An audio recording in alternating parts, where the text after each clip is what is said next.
Place आहे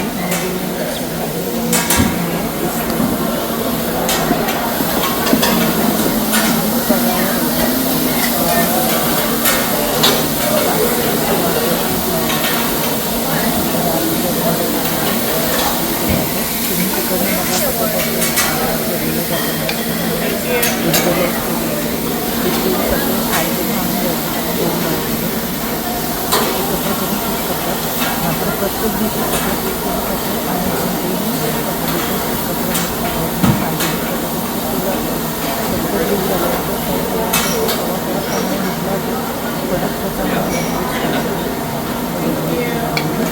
मला देता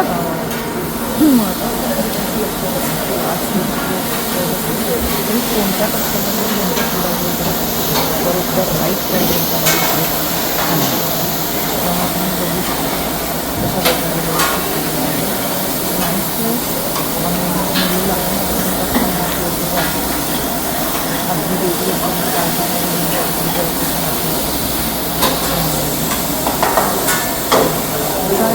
थँक यू.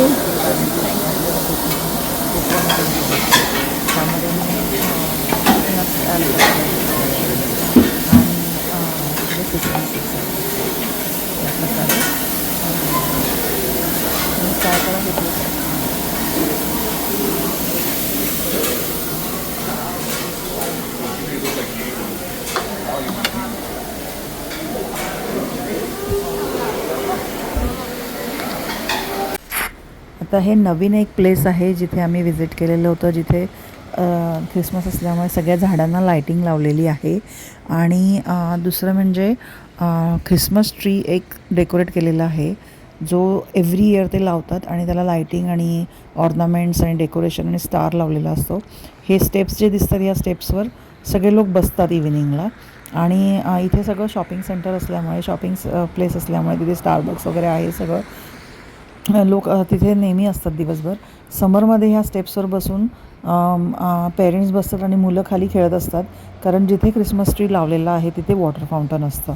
त्या वॉटर फाउंटनमध्ये मुलं आंघोळ करतात, प्ले करतात आणि पेरेंट्स बसलेले असतात. हा आमचा घरातला ख्रिसमस ट्री, जिथे माझ्या मुलीनेच पॅक करून गिफ्ट ठेवलेले आहेत. त्यांना आता माहिती आहे, दे आर ग्रोनअप्स. त्यांना माहिती आहे की सांता हा येत नाही, आईवडीलच त्यांचे सांता असतात आणि त्यांच्यासाठी गिफ्ट आणतात. ते आता झोपलेले आहेत, अजून पण गिफ्ट ओपन केलेले नाही आहेत, पण त्यांनीच डेकोरेट केलेलं आहे ट्री आणि त्यांनीच हे गिफ्ट ठेवलेले आहेत. वन्स अ इयर हा सगळा आनंद असतो घरामध्ये, म्हणून आम्ही सगळं करतो. Enjoy the video guys.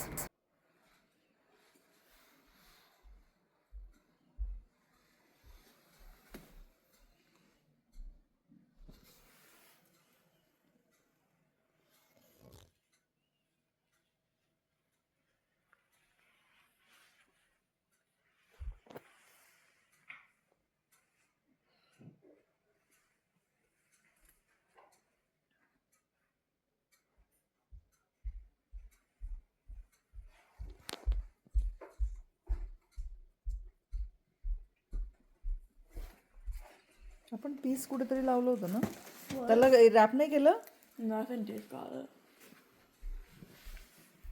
तिथे अजून होते ना ते, बाकीचे केले का तिने रॅप? तो कोणाचा होता, तुझा आहे का?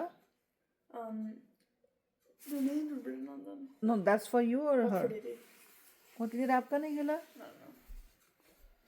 ठीक आहे. इथे पीस म्हणून होतं ना बेटा, एक अजून पीस वर्ड होता ना, कुठे लावलाय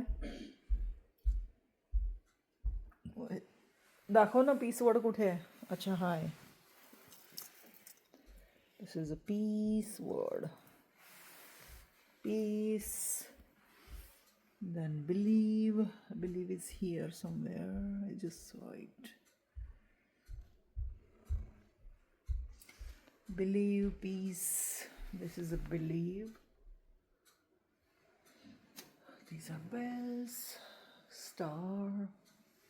असं आमचं ख्रिसमस ट्री. आणि हे गिफ्ट्स.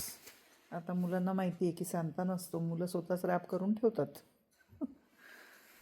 त्यांच्या आवडीनेच आणले जातात गिफ्ट, तेच रॅप करतात आणि तेच ठेवतात. त्यांना माहिती असतं काय मिळणार आहे. आणि ग्रोनअप झाल्यामुळे आता त्यांना कळतं की सांता नसतो म्हणून.